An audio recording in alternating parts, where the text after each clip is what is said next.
ನಮಸ್ತೆ ಸ್ನೇಹಿತರೆ. ಯಶ್ ರವರ ಹೊಸ ಚಲನಚಿತ್ರದ ಟೀಸರ್ ವಿಶ್ವದಾದ್ಯಂತ ಕೋಟ್ಯಾಂತರ ಜನ ವೀಕ್ಷಣೆ ಮಾಡವ್ರೆ. ಅದರ ಹಿನ್ನೆಲೆಯಲ್ಲಿ ಜಾತ್ಯತೀತ ಜನತಾದಳದ ಸಾಮಾಜಿಕ ಜಾಲತಾಣ ವಿಭಾಗ ಡ್ಯಾಡಿ ಈಸ್ ಬ್ಯಾಕ್ ಅನ್ನೋ ರೀತಿ ಒಂದು ಕಿರುಚಿತ್ರವನ್ನು ಅಂದರೆ ಸಾಕ್ಷ್ಯಚಿತ್ರವನ್ನು ಬಿಡುಗಡೆ ಮಾಡಿದೆ. ಆ ಸಾಕ್ಷ್ಯಚಿತ್ರ ಬಂದ ನಂತರ ಪ್ರಸ್ತುತ ರಾಜ್ಯದ ಆಡಳಿತ ಪಕ್ಷದಲ್ಲಿ ಅಲ್ಲೋಲ ಕಲ್ಲೋಲ ಸೃಷ್ಟಿಯಾಗಿರುವಂತೆ ಕಾಣ್ತಾ ಇದೆ. ಆ ಪಕ್ಷದ ನಾಯಕರುಗಳ ಹೇಳಿಕೆ, ಹಾಗಾದರೆ ಕುಮಾರಣ್ಣವರು ಮುಂದಿನ ಸಾರ್ವತ್ರಿಕ ವಿಧಾನಸಭಾ ಚುನಾವಣೆಯಲ್ಲಿ ರಾಜ್ಯ ರಾಜಕಾರಣಕ್ಕೆ ಬರ್ತಾರ? ಹಲವು ಪ್ರಶ್ನೆಗಳನ್ನು ಹುಟ್ಟಾಕಿದೆ. ನನ್ನ ಅನಿಸಿಕೆ 100ಕ್ಕೆ 100ರಷ್ಟು ಕುಮಾರಣ್ಣನವರು ರಾಜ್ಯ ರಾಜಕಾರಣಕ್ಕೆ ಬಂದೇ ಬರ್ತಾರೆ. ಅದೇ ಅವರ ಕರ್ಮಭೂಮಿಯ ಈ ಹಿಂದಿನ ರಾಮನಗರ, ಇವತ್ತು ಬೆಂಗಳೂರು ದಕ್ಷಿಣ ಜಿಲ್ಲೆಯ ಚನ್ನಪಟ್ಟಣ ಅಥವಾ ರಾಮನಗರದಿಂದ ಸ್ಪರ್ಧಿಸಿ 3ನೇ ಬಾರಿಗೆ ಮುಖ್ಯಮಂತ್ರಿ ಆಗ್ತಾರೆ. ಈ ರಾಜ್ಯದ ಜನ ಮೈತ್ರಿ ಪಕ್ಷಗಳಿಗೆ ಆಶೀರ್ವಾದ ಮಾಡಿದ್ರೆ, ನನಗೆ ಗೊತ್ತಿಲ್ಲ ಯಾವ ಪಕ್ಷಕ್ಕೆ ಆಶೀರ್ವಾದ ಮಾಡ್ತಾರೋ, ಏನು ಮಾಡ್ತಾರೋ, ಅಷ್ಟೊತ್ತಿಗೆ ರಾಜಕಾರಣ ಯಾವ ಮಜಲನ್ನು ಪಡ್ಕೋತದೋ. ಯಾಕೆಂದರೆ ನಾನು ಯಾವುದೇ ರಾಜಕೀಯ ಪಕ್ಷದ ವ್ಯಕ್ತಿಯಲ್ಲ, ಯಾವುದೇ ರಾಜಕೀಯ ಪಕ್ಷಗಳ ಪರವಾಗಲಿ ವಿರೋಧವಾಗಲಿ ಇಲ್ಲ. ಆ ನಿಟ್ಟಿನಲ್ಲಿ ಯಾವ ರೀತಿ ಬರ್ತಾರೆ? ಉತ್ತರ ಪ್ರದೇಶದ ಮುಖ್ಯಮಂತ್ರಿಗಳು ಯೋಗಿ ಆದಿತ್ಯನಾಥ್ ಸಮಾಜವಾದಿ ಜನತಾ ಪಕ್ಷದ ಸರ್ಕಾರ ಇದ್ದಾಗ ಲೋಕಸಭೆಗೆ ಸ್ಪರ್ಧಿಸಿರ್ತಾರೆ. ವಿಧಾನಸಭಾ ಚುನಾವಣೆ ಬಂದಾಗ ಮುಖ್ಯಮಂತ್ರಿಗಳಾಗ್ತಾರೆ. ನಂತರ ವಿಧಾನಸಭೆಗೆ ಸ್ಪರ್ಧೆ ಮಾಡ್ತಾರೆ. ಯಾವುದೋ ಒಂದು ಕ್ಷೇತ್ರದ ಶಾಸಕರು ರಾಜೀನಾಮೆ ಕೊಟ್ಟಾಗ ಅವರನ್ನು ವಿಧಾನ ಪರಿಷತ್ ನೇಮಕ ಮಾಡಿಕೊಂಡು ಅಲ್ಲಿ ಅವರು ನಿಂತು ವಿಧಾನಸಭೆಯಿಂದ ಪ್ರವೇಶ ಮಾಡ್ತಾರೆ. ಇಂಥ ಹತ್ತು ನಿದರ್ಶನಗಳಿವೆ. ಯಾವ ರೀತಿ ಆಗ್ತದೆ ಮುಂದಿನ ಚುನಾವಣೆಯಲ್ಲಿ? ಮೈತ್ರಿ ಪಕ್ಷ, ರಾಷ್ಟ್ರೀಯ ಪಕ್ಷವಾದಂಥ ಭಾರತೀಯ ಜನತಾ ಪಕ್ಷ ಜಾತ್ಯತೀತ ಜನತಾದಳಕ್ಕೆ 80ರಿಂದ 90 ಸ್ಥಾನಗಳನ್ನು ಬಿಟ್ಕೊಡ್ತದೆ. ಅದೇ ರೀತಿ ಭಾರತೀಯ ಜನತಾ ಪಕ್ಷ 130ರಿಂದ 100 ಸ್ಥಾನಗಳಲ್ಲಿ ಸ್ಪರ್ಧಿಸಿ ಜಾತ್ಯತೀತ ಜನತಾದಳ ಕನಿಷ್ಠ 60 ಸ್ಥಾನಗಳನ್ನು ಗೆದ್ದು, ಅದೇ ರೀತಿ ಭಾರತೀಯ ಜನತಾ ಪಕ್ಷ ತಾನು ಪಡೆಯುವ ಸ್ಥಾನಗಳಲ್ಲಿ 90 ಸ್ಥಾನಗಳನ್ನು ಗೆದ್ದು ಒಟ್ಟು 150 ಸ್ಥಾನಗಳನ್ನು ಗೆದ್ದು ಭರ್ಜರಿ ಬಹುಮತದ ಸರ್ಕಾರವನ್ನು ರಚನೆ ಮಾಡುವಂಥ ಹುಮ್ಮಸ್ಸಿನಲ್ಲಿವೆ. ಹಾಗಾದಾಗ ನಿತೀಶ್ ಕುಮಾರ್ ಅವರನ್ನು ಸಮ ಪ್ರಮಾಣದಲ್ಲಿ ಸ್ಪರ್ಧೆ ಮಾಡಿದ್ರು, 100 ಸ್ಥಾನಗಳಲ್ಲಿ ಸ್ಪರ್ಧೆ ಮಾಡಿ ಭಾರತೀಯ ಜನತಾ ಪಕ್ಷ 75 ಸ್ಥಾನಗಳನ್ನು ಗೆದ್ದಿತ್ತು. ನಿತೀಶ್ ಕುಮಾರ್ 45 ಸ್ಥಾನಗಳನ್ನು ಗೆದ್ದಿದ್ರು. ಈ ಚುನಾವಣೆಯಲ್ಲ, ಇದರ ಹಿಂದಿನ ಚುನಾವಣೆಯಲ್ಲಿ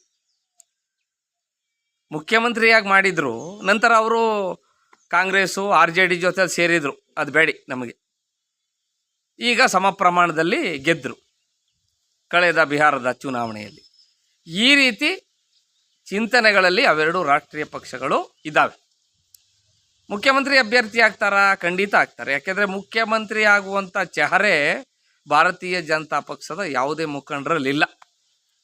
ಅವರೇನಿದ್ರು ಶಾಸಕರಾಗೋದಕ್ಕೆ, ಕೇಂದ್ರ ಮಂತ್ರಿಗಳಾಗೋದಕ್ಕೆ, ರಾಜ್ಯದಲ್ಲಿ ಮಂತ್ರಿಗಳಾಗೋದಕ್ಕೆ ಲಾಯಕ್ಕು ನನ್ನ ಲೆಕ್ಕಾಚಾರ.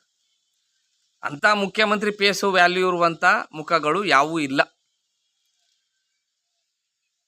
ಇಲ್ಲೇನಿದ್ರು ಪಗಡೆ ಆಟ ಆಡೋರು ಯಾರು? ಕೇಂದ್ರದ ಮೋದಿಜಿಯವರು, ಅಮಿತ್ ಶಾ ಅವರು, ನಡ್ಡಾ ಅವರು. ಈ ರೀತಿ BJP ಹೈಕಮಾಂಡ್ ನಾಯಕರು ಏನು ಹೇಳ್ತಾರೋ ಅದನ್ನು ಇವರು ಶಿರಸ ಪಾಲಿಸಬೇಕು. ಯಾಕೆಂದರೆ ಕಳೆದ ವಿಧಾನಸಭಾ ಚುನಾವಣೆಯಲ್ಲಿ ಜಾತ್ಯತೀತ ಜನತಾದಳದೊಂದಿಗೆ ಪರೋಕ್ಷ ಮೈತ್ರಿ ಮಾಡಿಕೊಳ್ಳುವಂಥ ನಿಟ್ಟಿನಲ್ಲಿ ಭಾರತೀಯ ಜನತಾ ಪಕ್ಷದ ಕೇಂದ್ರ ನಾಯಕರಿದ್ದರು. ಇವರು ಒಪ್ಪಲಿಲ್ಲ. ಇಲ್ಲಿ ನಾವು ಆಪರೇಷನ್ ಕಮಲ ಮಾಡಿದ್ದೀವಿ, ಒಳ್ಳೆ ಆಳ್ವಿಕೆ ಕೊಟ್ಟಿದ್ದೀವಿ, ಬೇಜಾನ್ ದುಡ್ಡು ಮಾಡಿದ್ದೀವಿ, ದುಡ್ಡು ಕೊಟ್ಬಿಡ್ತೀವಿ, ಗೆದ್ಕೋತೀವಿ ಅನ್ಕೋದು. ಅವತ್ತೇನಾಯಿತು? ರಾಜ್ಯದ ಜನ ಪಕ್ಷದ ಬ್ರಹ್ಮಾಂಡ ಭ್ರಷ್ಟಾಚಾರದ ಆಪಾದನೆಗಳಿಗೆ ರೋಸೋಗಿ ಮತ್ತೊಮ್ಮೆ ಅತಂತ್ರ ಪರಿಸ್ಥಿತಿ ಬಂದರೆ JDS BJP ಒಂದಾಗುವ ಮಟ್ಟಿದೆ ಅಂಥೇಳಿ ಕಾಂಗ್ರೆಸ್ ಪಕ್ಷಕ್ಕೆ, ಇವತ್ತಿನ ಆಡಳಿತ ಪಕ್ಷಕ್ಕೆ ಆಶೀರ್ವಾದ ಮಾಡಿದ್ರು. ಯಾವುದೇ ಆಪರೇಷನ್ ಕಮಲಗಳಿಗೆ ಆಸ್ಪದವಿಲ್ಲದಂತೆ. ಹಾಗಾಗಿ ಮುಂದಿನ ಚುನಾವಣೆಯಲ್ಲಿ ಕುಮಾರಣ್ಣವರು ಸ್ಪರ್ಧೆ ಮಾಡ್ತಾರೆ. ಈ ರಾಜ್ಯದ ಜನ ಆಶೀರ್ವಾದ ಮಾಡಿದ್ರೆ ಮುಖ್ಯಮಂತ್ರಿಗಳಾಗಿ ಅವರ ಮನಸ್ಸಿನಲ್ಲೇನಿದೆ 5 ವರ್ಷಗಳಲ್ಲಿ ಪಂಚರತ್ನ ಯೋಜನೆಗಳೇನಂತಿದ್ದಾವೆ, ವಸತಿ, ಉದ್ಯೋಗ, ಶಿಕ್ಷಣ, ಆರೋಗ್ಯ, ರೈತ ನೆಮ್ಮದಿಯಾಗಿರುವಂಥ ವಾತಾವರಣ ಸೃಷ್ಟಿ ಮಾಡುವಂಥ 5 ಕಾರ್ಯಕ್ರಮಗಳೇನಿದ್ದಾವೆ, ಅದರ ಜೊತೆಗೆ ಜನತಾ ಜಲಧಾರೆ ಅನ್ನುವಂಥ ಮೊನ್ನೆ ದೇವೇಗೌಡರು ಕಾಲದಿಂದ ಯಾವ್ಯಾವ ನೀರಾವರಿ ಯೋಜನೆಗಳು ಶಂಕುಸ್ಥಾಪನೆಗೊಂಡಿದ್ದವು, ಇಲ್ಲಿ ತನಕ ಉದ್ಘಾಟನೆ ಮಾಡೋದಕ್ಕೆ ಪೂರ್ಣಗೊಳಿಸೋದಕ್ಕೆ ಸಾಧ್ಯವಾಗಿರುವುದಿಲ್ಲವೋ ಆ ಯೋಜನೆಗಳೆಲ್ಲವನ್ನು 5 ವರ್ಷಗಳ ಕಾಲ ಅವರು ಆಳ್ವಿಕೆಯಲ್ಲಿದ್ದು ಪೂರೈಸಿ ಹಳೇ ಮೈಸೂರು ಭಾಗ, ಉತ್ತರ ಕರ್ನಾಟಕದ ಕೆಲವೊಂದು ಜಿಲ್ಲೆಗಳು, ಮಧ್ಯ ಕರ್ನಾಟಕದ ಕೆಲವೊಂದು ಜಿಲ್ಲೆಗಳಲ್ಲಿ ಜಾತ್ಯತೀತ ಜನತಾದಳವನ್ನು ಪ್ರತಿಯೊಂದು ಚುನಾವಣೆಯಲ್ಲಿ 60ರಿಂದ 70 ಸ್ಥಾನಗಳನ್ನು ಅದು ಗಳಿಸುತ್ತಲೇ ಇರಬೇಕು. ಹಾಗಾದಾಗ ರಾಜ್ಯದಲ್ಲಿ ಮೈತ್ರಿಯಾಗಿ ಅವರು ಯಾವಾಗಲೂ ಅಧಿಕಾರದಲ್ಲಿ ಇರಲೇಬೇಕು ಅನ್ನೋ ಮನಸ್ಥಿತಿಯಲ್ಲಿ ಮಾನ್ಯ ಎಚ್ ಡಿ ಕುಮಾರಸ್ವಾಮಿ ಅವರು ಇರುವುದಂತೂ 100ಕ್ಕೆ 100 ಅಕ್ಷರ ಸಹ ಸತ್ಯ.